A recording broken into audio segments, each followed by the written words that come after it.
तो आदाब, नमस्कार, गुड इवनिंग, सत श्री अकाल। एक बार फिर आप तमाम लोगों का स्वागत है क्राइम तक की कहानी के इस एपिसोड में। उम्मीद है पूरी फैमिली अच्छी होगी।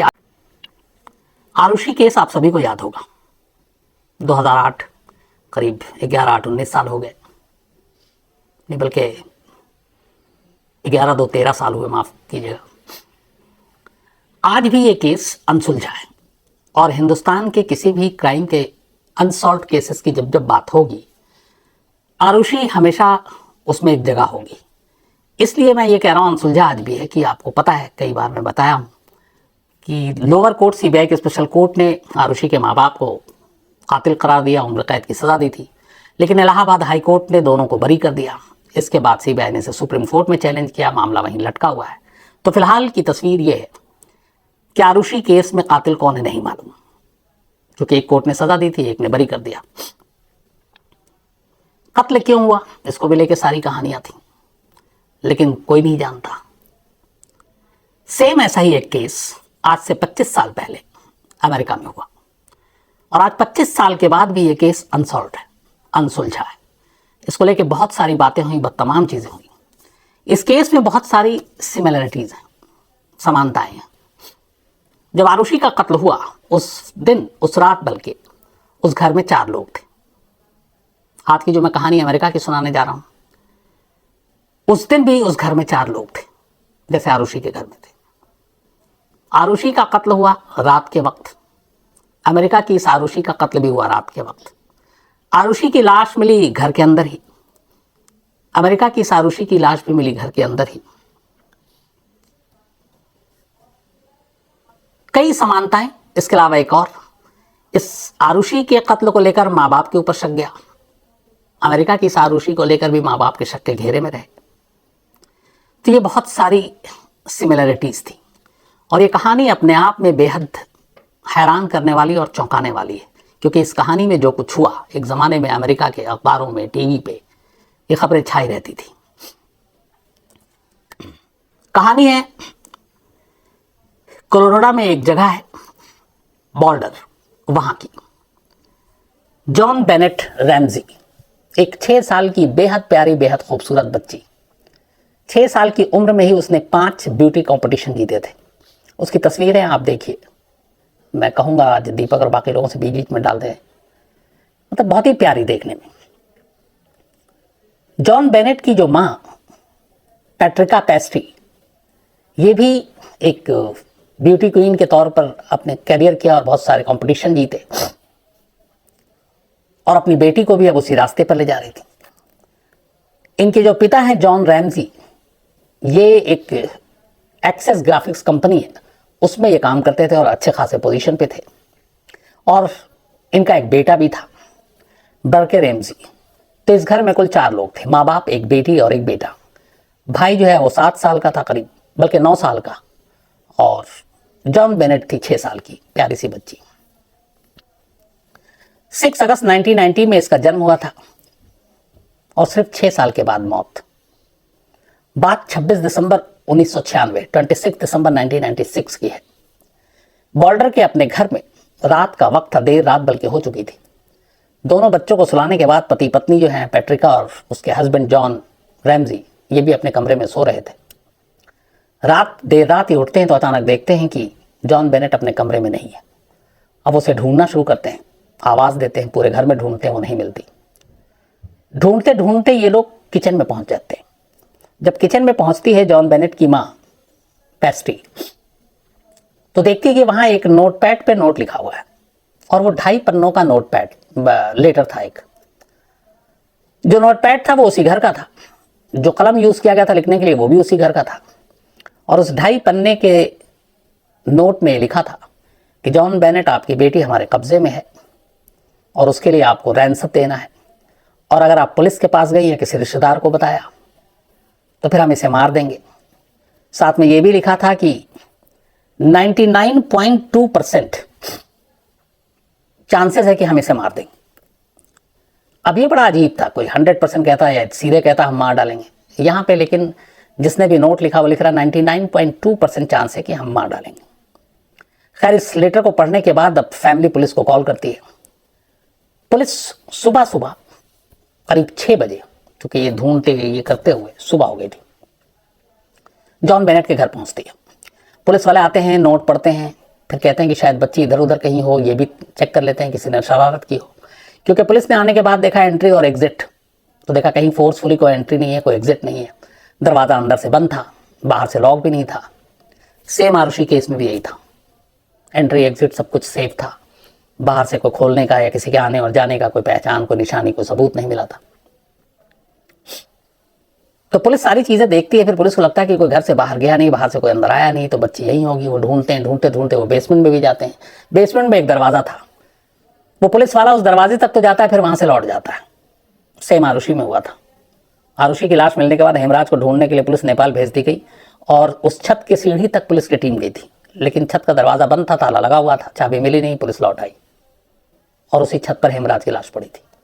यहां भी पुलिस आती है, बेसमेंट में जाती है, दरवाजे तक जाती है, दरवाजे को खोल के पीछे जा सकती थी, वो जाती नहीं है, लौट जाती है। बच्ची कहीं नहीं मिलती। दोपहर के 1 बज जाते हैं। 1 बजे तक ये खबर फैली कि एक बच्ची, और ये बच्ची चूंकि बहुत पॉपुलर थी, ब्यूटी क्वीन थी, 6 साल की उम्र में, उसकी खूबसूरती के चर्चे थे हर जगह। तो अब डिटेक्टिव जो है वो बेनेट के घर पहुंचते हैं। डिटेक्टिव घर की एक एक चीज को जांचते हैं, फिंगरप्रिंट्स बाकी चीज देखने के लिए। इसके बाद डिटेक्टिव पूरे घर को छानने के बाद उसी बेसमेंट की तरफ जाते हैं। देखते हैं दरवाजा बंद है, वो कहते हैं दरवाजा खोलो। दरवाजा खोला जाता है।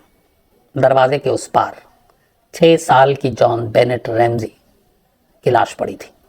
उसके दोनों हाथ रस्सियों से बंधे हुए थे, उसके गले में नायलॉन की रस्सी थी, गला घोट कर मारा गया था। जॉन बेनेट की लाश देखकर माँ बाप के पैरों तले जमीन खिसक जाती है। इसके बाद पुलिस अपना काम करती है। लाश को पोस्टमार्टम के लिए भेजा जाता है। पोस्टमार्टम रिपोर्ट आती है, पता चलता है कि सर पे किसी वजनी चीज से मारा गया है, स्कल टूट गया था और गला घोटा गया है और इसकी वजह से उसकी मौत हो गई। अब यहां से जांच शुरू होती है। पुलिस तमाम लोगों से पूछताछ करती है, घर वालों से पूछताछ करती है, पति पत्नी से पूछताछ करती है, जो इकलौता भाई 9 साल का था उससे 2 घंटे पूछताछ करती है। कोई सुराग नहीं मिलता। अब पुलिस नोट की तरफ देखती है। उस नोट में जो रैंसम नोट के लिए नोट लिखा गया था वो बड़ा अजीब नोट था। उस नोट को पढ़ने के बाद पुलिस वालों को, डिटेक्टिव को भी लगा कि अपने उन्होंने करियर में ऐसा नोट नहीं देखा। इस केस में जो उस वक्त डिटेक्टिव थे, 2010 में कैंसर से उनकी मौत हो गई। उन्होंने अपने करियर में 200 केस सुलझाए थे और 200 ही केस उन्होंने संभाले थे और 100% सक्सेसफुल रिजल्ट था उनका। जब उनकी मौत हुई तब उन्होंने अपनी पोती को कहा था कि उनकी एक ही ख्वाहिश अधूरी रह गई। वो चाहते थे कि जॉन बेनेट रैमजी के कत्ल की पहेली को वो सुलझा सके, लेकिन उससे पहले उनकी मौत हो गई। तो इसी डिटेक्टिव ने जब वो नोट पढ़ा तो उसने कहा अपने करियर में कभी उसने ऐसे रैंसम के नोट नहीं पढ़े। नंबर 1, आमतौर पर रैंसम का नोट लिखने वाला बड़ा शॉर्ट लिखता है। ये 2.5 पन्नों की फिरौती का लेटर था, ये 2.5 पन्नों का। सबसे अजीब बात यह थी कि उसी घर में, चूंकि हस्बैंड वाइफ ने बताया कि उनका नोट पैड है, उन्हीं के घर में रखा हुआ था। जो पेन था वो पेन भी घर का यूज किया गया। घर के बाहर, घर के अंदर कोई फोर्सफुल एंट्री नहीं। अब जो जिस तरीके से लिखा गया वो भी बड़ी अजीब लिखावट।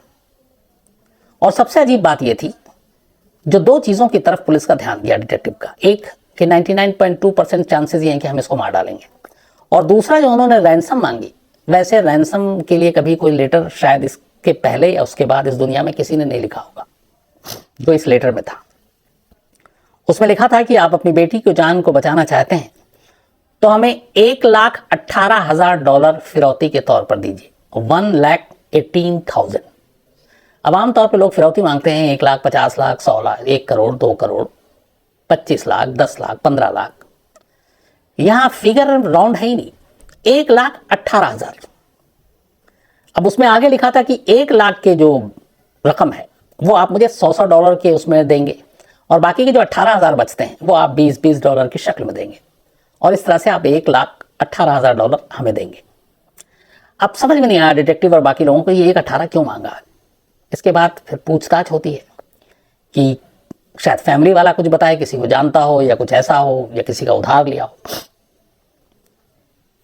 तो जॉन बेनेट के फादर जॉन रैमजी ये अमाउंट पढ़ने के बाद जब पुलिस उन्हें दोबारा कहती है तो चौंकते हैं और वो पुलिस को बताते हैं कि वो जिस एक्सेस ग्राफिक्स कंपनी में काम करते हैं उस कंपनी ने पिछले साल उन्हें बोनस दिया था और वो बोनस ठीक $1,18,000 का था और यही रकम कोट किया गया था रैंसम की लेटर में।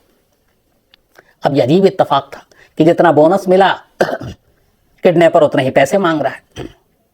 खैर, पुलिस ने अब इस दौरान में जब पूछताछ हुई तो शुरू में लगा कि जॉन बेनेट के माँ बाप कोऑपरेट नहीं कर रहे हैं और उनका रवैया भी थोड़ा अजीब सा है। शुरू में उन्होंने सवाल जवाब दिया, बाद में वो टालते रहे, इन्वेस्टिगेशन में मदद नहीं कर रहे हैं। अब जिसकी बच्ची 6 साल की कत्ल हो जाए, माँ बाप सबसे ज़्यादा चाहेगा कि उस बच्ची के कातिल को जल्द से जल्द पकड़ा जाए, उनके साथ इंसाफ हो। लेकिन यहाँ उल्टा मामला था। शुरुआत के बाद माँ बाप दोनों पुलिस डिटेक्टिव के साथ कोई कोऑपरेट नहीं कर रहे हैं। उन्हें कुछ गड़बड़ लगा। फिर उन्हें बेटे पे भी शक हुआ, उसका थोड़ा सा जो बिहेवियर था वो उन्हें अजीब लगा। उन्हें लगा कि हो सकता है कि भाई बहन में झगड़ा हुआ, इसने डोमिनेट किया हो और इस तरीके से मारा हो। पुलिस ने सबसे पहले उस सुसाइड जो रैंसम नोट था उसके वो भेजा एक्सपर्ट्स के पास हैंड राइटिंग के चेक करने के लिए। इस फैमिली के और इस फैमिली के जो क्लोज लोग थे उन सभी के नमूने लिए गए, लेकिन जो रिपोर्ट आई उसमें किसी से भी हैंड राइटिंग नहीं मिली, ना माँ बाप के, ना भाई के, ना पड़ोसी के, ना किसी रिश्तेदार के। तो पहली थ्योरी नाकाम हो गई। अब धीरे धीरे पुलिस लेकिन शक इन्हीं पे करती जा रही है। अब जब शक करती जा रही है तो उन्हें लग रहा है कि माँ बाप ही कातिल है। उस दौरान में डीएनए तो आ चुका था, लेकिन इतना ज्यादा एडवांस नहीं था टेक्नोलॉजी जो आज है। फिर भी पुलिस ने डीएनए सैंपल लिए और डीएनए सैंपल के बाद लगा कि ये केस खुल जाएगा। जॉन बेनेट रैमजी के कपड़ों से कुछ नमूने उठाए गए और उसका मिलान कराया गया। एफबीआई की लैब में उस वक्त इसको भेजा गया। इत्तेफाक से जो माँ बाप थे, भाई और क्लोज, उनमें से किसी के साथ भी डीएनए मैच नहीं किया। तो वो लोग अब रूल आउट हो गए एक तरह से कि ये शक के घेरे में नहीं है। तो अब कौन हो सकता है? अच्छा, उस वक्त से अमेरिका में डेटा बैंक जमा करना शुरू हो गया था, डेटाबेस सारे डीएनए के सैंपल। तो एफबीआई के डेटा में उस वक्त 96-97 की बात था, ये करीब 1.6 मिलियन 16 लोगों के डीएनए के सैंपल एफबीआई के अपने उसमें लैब में मौजूद थे। एक एक कर उन 16 लाख लोगों के साथ जॉन बेनेट के डीएनए का मिलान कराया गया, बट उनमें से किसी से भी मैच नहीं किया। अब यहां पे भी अंधेरा हो गया, मामला कुछ खुला नहीं कि क्या है। वक्त बीतता गया, करीब 3 साल हो गए। 3 साल तक माँ बाप के खिलाफ, भाई के खिलाफ कोई सबूत नहीं मिला। तो जो डिस्ट्रिक्ट अटॉर्नी थे इस शहर के, बोल्डर के, उन्होंने फिर, पुलिस ने कहा भी डिटेक्टिव ने कि हम इनको अरेस्ट करते हैं, बाकी चीज़ें देखेंगे। उन्होंने मना कर दिया और इन दोनों को कहा कि ये इनका इस केस से कोई लेना देना नहीं है, अपने बच्चे के कातिल नहीं, इसलिए इनको आप छोड़ दीजिए। छोड़ दिया गया। पुलिस फिर भी इस केस को ओपन रखी, जांच करती रही। वक्त बीतता रहा, कातिल का कोई सुराग नहीं मिला। लेकिन जितनी चीज़ें आ रही थी वो आकर उसी घर में रुक जाती और उसी माँ बाप और भाई पर रुक जाती। और उसकी बड़ी बेसिक कुछ चीज़ें थी। पहला कि उस रात 26 दिसंबर 1996 की रात पड़ोसियों ने किसी को इस फैमिली के यहाँ आते नहीं देखा। दरवाज़ा अंदर से बंद था। एग्जिट का कोई दूसरा रूट नहीं था कि घर से मैं एंट्री कहीं और कहीं से आप निकल जाओ। एग्जिट और एंट्री एक ही था, सोर्स। किसी ने आवाज़ नहीं सुनी अगर मारा पीटा गया इस तरीके से। इसके अलावा माँ बाप का बिहेवियर और उनका सहयोग ना करना जांच में, ये सारी चीज़ें सिर्फ और सिर्फ डाउट ये कर रही थी कि घर के ही लोग इसमें शामिल हो सकते हैं।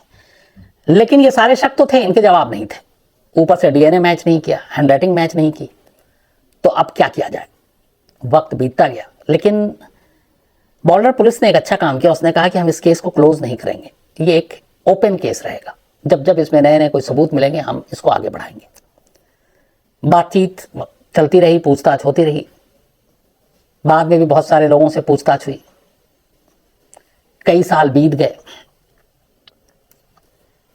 इसके बाद अब पुलिस के सामने घर के लोगों के बाद लगा, जो नई टीम आई, कि हम बहुत हो गया घर के अंदर के लोगों पे शक कर रहे हैं, कुछ बाहर के लोगों को भी जीरो इन करते हैं, कौन कौन हो सकते हैं। तो अभी तक घर में 3 लोग थे जो शक के घेरे में थे। जॉन बेनेट की मां पैट्रिका पेस्ट्री, पिता जॉन रैमजी और बेनेट का बड़ा भाई बुर्के रैमजी। अब इन 3 के बाद जब तफ्तीश हुई तो पता चला कि 3 और लोग हैं जो इस कत्ल के दौरान या कत्ल से पहले यहां पे उनका आना जाना था। अब ये 3 सस्पेक्ट और आए। सेम याद कीजिए आप आरुषि केस में था कि जब डॉक्टर तलवार और उनकी पत्नी के बारे में सबूत नहीं मिले तो फिर बाकी जो नौकर थे कृष्णा और ये सब 3-4 यहां पे भी कैरेक्टर बाहर के आए थे जिनका नार्को वार्को भी हुआ, हालांकि कोई फायदा नहीं हुआ। सेम अमेरिका के इस आरुषि वाले केस में हुआ। 3 सस्पेक्ट अब नए आए। इनमें से एक का नाम था बिल मैकरीनोल्ड, बल्कि मैकरीनोल्डस, और ये इसलिए इस पे शक हुआ क्योंकि इससे पहले ये एक बच्ची का किडनैप कर चुका था 1974 में, और 2 दिन पहले ये जॉन बेनेट के घर आया था। और इससे भी बड़े इसकी शक की वजह ये थी कि जॉन बेनेट के कत्ल से करीब साल भर पहले बिल की वाइफ ने एक किताब लिखी थी, और उस किताब की कहानी जो थी पूरी वो ये थी कि एक बच्ची के साथ कैसे ज्यादती हो रही है, उस बच्ची के ऊपर बड़े जुल्म ढाए जाते हैं, फिर उस बच्ची का कत्ल कर दिया जाता है और कत्ल करने के बाद लाश को बेसमेंट में ले जाकर छुपा दिया जाता है। अब इसमें आखिरी के जो सारे चैप्टर की कहानी थी वो जॉन बेनेट से मिल रही थी कि बच्ची के ऊपर जुल्म भी हो रहा है, बच्ची का कत्ल होता है और लाश बेसमेंट में, और यहाँ भी लाश बेसमेंट में मिली। तो इन सारी चीज़ों को देखते हुए और एक उसका पुराना क्राइम देखते हुए कि एक ऑलरेडी बच्ची का इसने किडनैप किया था, पुलिस इसको उठाती है, बिल मैकरीनोल्डस को पूछताछ होती है, ये पता चलता है कि हाँ ये वही था। लेकिन हैंडराइटिंग और फिर डीएनए दोनों के जब टेस्ट होते हैं उसमें ये क्लीन निकल जाता है। ना डीएनए सैंपल इससे मिलता है जॉन बेनेट का और ना हैंडराइटिंग इसकी मिली। तो अब कोई ठोस सबूत और बचा नहीं, पुलिस को मजबूरन इसको छोड़ना पड़ता है। छोड़ने के बाद अब पूरी पुलिस की नज़र में एक दूसरी सस्पेक्ट आती है। ये एक लेडी थी जिसका नाम था गैरी ओलिवा। गैरी ओलिवा इसलिए शक के दायरे में आई कि किसी मामले में पुलिस ने इसको कहीं पकड़ा। जब पकड़ा और इसके बैग की तलाशी ली तो उसके बैग से जॉन बेनेट की तस्वीर मिली, उस बच्ची की। और बाद में इसका जब केस खंगाला गया कि ये कौन है ग्रेवी ओलिवा, तो पता चला कि ये चाइल्ड पोर्नोग्राफी के रैकेट से जुड़ी है और पहले भी ये जेल जा चुकी है। तो उसको पकड़ा गया कि उसकी जेब से तो तस्वीर मिली है और चाइल्ड पोर्नोग्राफी के साथ जुड़ी हुई है। जॉन बेनेट वैसी 6 साल की एक प्यारी सी बच्ची जो ब्यूटी कंपटीशन जीती है, तो बहुत सारे तार जुड़ रहे थे। अब पुलिस ने इसको खंगालना शुरू किया, लेकिन इसका भी डीएनए और हैंडराइटिंग दोनों मैच नहीं किया, कोई सबूत नहीं मिला। पुलिस को मजबूरी में इसको छोड़ना पड़ा। इसके बाद एक तीसरा सस्पेक्ट आता है, उसका नाम था George marker. Police George marker को इसलिए पकड़ती है और ये बाद में पता चलता है 96 में जब ये कत्ल हुआ जॉन बेनेट का, इसने 96-97 से बल्कि एक जर्नलिस्ट हैं अमेरिका के, उनको मेल करना शुरू किया। और मेल पे इसने ये कहा कि मुझसे गलती हो गई है, मैं बड़ा परेशान हूँ, मैंने एक बच्ची का कत्ल किया है। और उसने कहा वो जॉन बेनेट थी और मैंने उसके सर पर सर्च लाइट यानी टॉर्च से वार किया था और फिर वो मर गई। अब ये जर्नलिस्ट ने इस मेल को छुपा लिया, बताया नहीं, न छापा। बाद में कहीं से ये मेल लीक हो गया। इसके बाद पुलिस को लगा कि ये सारी बातें तो ये सही बता रहा है। तब तक ये देश छोड़कर ये शख्स जॉन मार्कर भाग गया था और ये पहुंच गया थाईलैंड। 16 अगस्त 2018, 3 साल पहले थाईलैंड में ये गिरफ्तार हुआ। और जो गिरफ्तार हुआ उसकी वजह यह थी कि ये भी एक चाइल्ड पोर्नोग्राफी के क्राइम से जुड़ा हुआ था। जब गिरफ्तार हुआ तो फिर इसने पुलिस इसको अमेरिका लेकर आई, उससे पूछा गया तो उसने कहा कि हाँ मैंने किया और मैं अकेला नहीं था, मेरे साथ एक और था।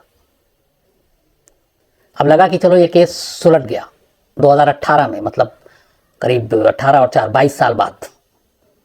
पुलिस भी खुश थी, सब कुछ ठीक था। लेकिन फिर इसका भी डीएनए हुआ, सैंपल मैच नहीं किया, हैंडराइटिंग मैच नहीं की। डिटेक्टिव को इसको छोड़ना पड़ा ये कहते हुए कि शायद पब्लिसिटी के लिए ऐसा क्लेम कर रहा है। लेकिन इसने कहा कि मेरे साथ मैं अकेला नहीं था, 2 लोग थे। इस दौरान में इस कहानी में एक और ट्विस्ट आती है। अब डीएनए बहुत ज़्यादा एडवांस हो चुका था।